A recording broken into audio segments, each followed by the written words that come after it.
나는 올해 73이다. 서울 외곽의 조용한 동네에서 수선집을 하고 있다. 이 일만 벌써 40년 가까이 됐다. 처음엔 동네 사람들로 북적였던 이 가게도 이제는 손님이 드물다. 하루 두세 벌 정도만 손을 댄다. 아침 8시면 가게 문을 연다. 재봉틀과 다리미, 실패와 바늘들이 어제 그대로 자리를 지키고 있다. 작업대 위엔 며칠째 방치된 치마 하나가 놓여 있다. 지퍼를 갈아야 하는 간단한 일이지만 손님이 찾아가지 않아 그대로다. 재봉틀 소리는 오래된 시계처럼 익숙하고 편안하다. 똑딱똑딱 드르륵 드르륵. 이 소리를 들으며 살아온 세월이 벌써 반백년이다. 젊었을 때는 이 소리가 미래를 향한 전진처럼 들렸다. 지금은 시간이 흘러가는 소리 같다. 창밖으로 보이는 골목길은 예전보다 훨씬 조용해졌다. 아이들 뛰어노는 소리도 아주머니들 수다 소리도 사라졌다.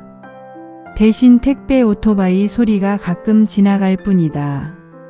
맞은편 문방구는 작년에 문을 닫았고 그 옆 구멍가게도 이제는 편의점으로 바뀌었다. 그날도 평소처럼 창밖을 멍하니 보고 있었다. 낡은 간판이 바람에 덜컥거리고 골목길엔 낙엽만 굴러다녔다. 오후 2시쯤이었을까. 점심도 대충 김밥 하나로 때우고 라디오에서 흘러나오는 옛날 가요를 들으며 졸음과 싸우고 있었다. 그러다 가게 문이 열렸다. 경쾌한 문종소리에 나는 무심코 고개를 들었다. 양복을 들고 들어온 남자. 키는 보통이고 깔끔한 정장 차림이었다. 나이는 나와 비슷해 보였다. 그 얼굴을 보는 순간 내 손이 떨리기 시작했다. 실패해서 실이 풀려 바닥에 굴러떨어졌다. 심장이 이상하게 뛰었다. 50년 동안 잠들어 있던 무언가가 깨어나는 것 같았다. 수선 가능할까요? 그가 말했다. 목소리까지 그대로였다. 세월이 아무리 흘러도 잊을 수 없는 얼굴이 있다. 정확히 50년 전 내 앞에서 아무 말 없이 사라졌던 남자. 내가 처음으로 그리고 마지막으로 사랑했던 사람. 그리고 나를 혼자 남겨두고 떠났던 그 남자. 이름은 박태수. 내가 23이었을 때였다. 그 시절 나는 을지로의 작은 양복점에서 시다로 일했고 그는 같은 건물 2층 양복점의 재단사였다. 점심시간이면 옥상에서 만나 도시락을 함께 먹었다. 그가 건넨 계란말이 한 조각이 세상에서 가장 달콤했다. 나중에 우리 가게 하나 내자. 그가 말했다. 서울역 앞 어디쯤 작은 가게라도 좋으니까. 그가 재단하고 내가 수선하면 얼마나 좋을까. 그런 소박한 꿈이었다. 나는 그 말을 믿었다. 아니, 믿고 싶었다. 결혼 이야기도 나왔다. 그의 고향 부모님께 인사드리러 가자고 했다. 나는 새 치마를 사서 입고 기다렸다. 그런데 그 약속날 아침 그는 나타나지 않았다. 양복점에 가보니 하룻밤 사이에 사라져버렸다고 했다. 짐도 다 정리해서 가져갔다고. 편지 한 장 없었다.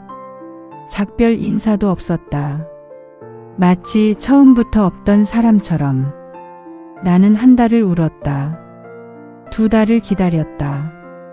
1년을 원망했다. 그러다 포기했다. 어머니가 소개해준 남자와 결혼했고 아이를 낳았다. 남편은 착했지만 사랑은 아니었다. 그래도 성실하게 살았다. 남편이 일찍 세상을 떠난 뒤로는 혼자 이 가게를 꾸려왔다. 그동안 박태수는 기억 속 깊은 곳에 묻어두었다고 생각했다. 가끔 비슷한 뒷모습을 보면 가슴이 두근거렸지만 그뿐이었다. 시간이 모든 것을 지워줄 거라 믿었다. 그런데 지금 내 앞에 서 있다. 당황스러웠지만 애써 평정을 유지했다. 박태수는 나를 알아보지 못한 듯 했다. 아니면 모른 척하고 있는 것일지도. 나는 양복을 받아들고 조용히 작업대에 올렸다. 50년의 시간이 한순간에 무너져 내렸다. 그가 나간 뒤 가게는 다시 조용해졌다. 하지만 공기는 달랐다. 마치 오래된 상자를 열었을 때 나는 먼지 냄새처럼 과거의 기억들이 사방에 떠돌고 있었다. 양복을 펼쳐놓고 살펴보았다. 진한 회색 양복이었다. 고급 원단은 아니었지만 정성스럽게 관리한 흔적이 보였다. 단추가 3개 떨어져 있었고 왼쪽 소매 끝이 약간 닳아 있었다. 안감은 오른쪽 겨드랑이 부분이 찢어져 있었다. 손을 댔을 때 이상했다. 평소라면 어떤 옷이든 한눈에 파악하고 작업 순서를 정하는데 자꾸 딴 생각이 들었다. 이 옷을 입고 그는 어디를 다녔을까? 누구를 만났을까? 그동안 어떤 삶을 살았을까? 재봉틀 앞에 앉았다. 하지만 발이 떨려 페달을 제대로 밟을 수가 없었다. 바늘이 제자리를 찾지 못하고 헤맸다. 실이 엉키고 손가락이 바늘에 찔렸다. 40년간 해온 일인데 이럴 리 없었다. 잠시 손을 멈추고 창밖을 바라봤다. 그가 걸어가던 방향으로 시선을 보냈다. 저 모퉁이를 돌면 그의 모습이 보이지 않을까 하는 어리석은 기대를 했다. 하지만 골목은 여전히 비어 있었다. 왜 이제야 나타난 걸까? 50년이라는 세월 동안 나는 그를 원망했다가 잊었다가를 반복했다. 이제는 그런 감정조차 무뎌졌다고 생각했는데 막상 그 얼굴을 보니 23 그때의 내가 되어버렸다. 다시 재봉틀로 돌아갔다. 이번엔 마음을 가라앉히고 천천히 시작했다. 단추를 다는 일부터. 바늘에 실을 꿰고 단추를 제자리에 고정했다. 한 땀 한 땀 정성스럽게. 마치 내 마음을 꿰매는 것처럼. 안감을 수선할 때였다. 작은 주머니에서 무언가 바스락거렸다. 손을 넣어보니 오래된 종이 조각이 나왔다. 펼쳐보니 낡은 사진이었다. 흑백 사진 속에는 젊은 남녀가 서 있었다. 남자는 박태수였고 여자는 나였다. 을지로 양복점 앞에서 찍은 사진이었다. 그가 새 카메라를 샀다며 기뻐하던 날. 지나가던 사람에게 부탁해서 찍은 사진.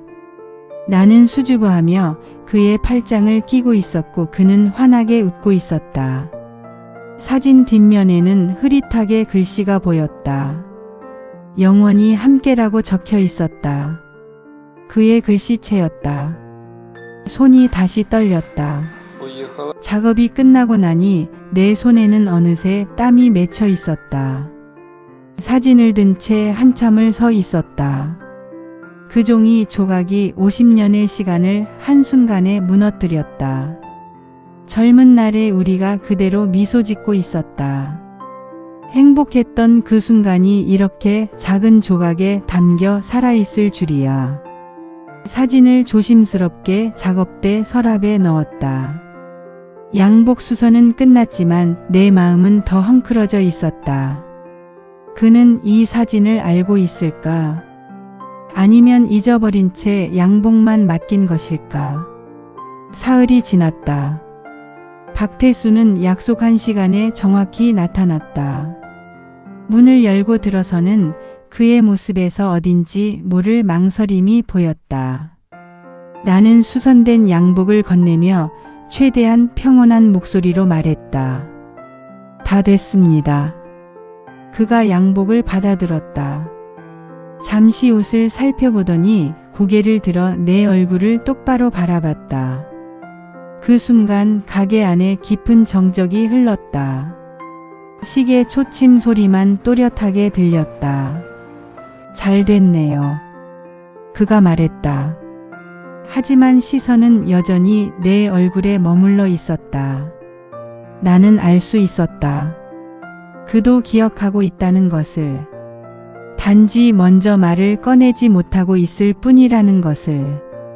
고맙습니다. 그가 돈을 건네며 말했다. 그 손이 내 손에 살짝 닿았다. 순간 전기가 흐르는 것 같았다. 50년 전 옥상에서 도시락을 나눠 먹던 그때처럼. 문을 나가려던 그가 멈춰섰다. 뒤돌아보더니 입을 열었다. 혹시 말을 시작하다가 멈췄다. 한참을 망설이더니 결국 고개를 저었다. 아닙니다. 실례했습니다. 그리고는 서둘러 가게를 나갔다. 나는 그 자리에 서서 문이 닫히는 소리를 들었다. 가슴이 무너져 내렸다. 기억하고 있다는 걸 확인했지만 왜 이렇게 아픈 걸까? 그날 밤 나는 사진을 다시 꺼내봤다. 젊은 우리의 모습이 애처로웠다. 그때는 몰랐다. 사랑이 이렇게 오래 남는다는 것을. 그리고 이렇게 아프다는 것을. 이름 한 번 부르지 못했지만 마음속에 서로의 이름은 그대로 남아 있었다. 박태수 그리고 김영수. 우리는 여전히 그 이름들 속에 살고 있었다. 일주일이 지났다. 박태수는 다시 나타나지 않았다. 나는 계속 기다렸다. 아니, 기다린다고 할 수도 없는 애매한 마음이었다. 그저 문이 열릴 때마다 가슴이 두근거렸을 뿐이다. 그동안 그 사진을 몇 번이나 꺼내봤는지 모른다. 볼 때마다 마음이 아렸다. 우리가 정말 저렇게 행복했던 적이 있었나 싶을 정도로. 그 웃음이 진짜였나 싶을 정도로. 어느 날 오후 동네 아주머니가 스커트를 가져왔다. 수선하는 동안 이런저런 이야기를 했다. 새로 이사온 노인 부부 이야기, 골목 끝 빈집이 헐린다는 이야기. 그러다 불쑥 물었다. 사장님, 요즘 새 손님 생겼나 봐요. 며칠 전에 정장 입은 어르신이 이 앞을 지나가던데. 내 손이 멈췄다. 그분이 어떻게? 아, 이 동네 사람은 아닌 것 같던데요. 좀 어색해 보이더라고요. 길을 찾는 것 같기도 하고. 길을 찾는다고 했다. 무엇을 찾고 있는 걸까? 나를 찾고 있는 걸까? 아니면 그저 길을 잃은 걸까? 아주머니가 돌아간 뒤 나는 다시 그 사진을 꺼내봤다. 영원히 함께라는 글씨가 유독 선명해 보였다. 그때는 정말 영원일 줄 알았다. 시간이 멈춘 것처럼 우리만의 세상이 계속될 줄 알았다. 그런데 영원은 겨우 석 달이었다. 봄에 만나서 여름에 사랑하고 가을에 헤어졌다. 그 짧은 시간이 내게는 평생이 되어버렸다. 저녁 무렵 가게 정리를 하다가 문득 생각했다. 그가 다시 오면 뭐라고 말할까? 왜 떠났냐고 물을까? 아니면 그냥 모른 척할까? 어쩌면 그런 이야기는 이제 필요 없을지도 모른다. 우리 모두 다른 삶을 살았고 다른 사람이 되었으니까. 하지만 가슴 한편에는 여전히 23세 김영숙이 살고 있었다. 을지로 옥상에서 계란말이를 나눠 먹던 작은 가게의 꿈을 품었던 그 소녀가. 그 소녀는 아직도 박태수를 기다리고 있었다. 과거는 아무리 감춰도 옷처럼 틈이 벌어지면 드러나게 되어 있다. 사진 한 장이 50년을 무너뜨렸다. 이제 나는 무엇을 수선해야 할까? 옷을 아니면 내 마음을.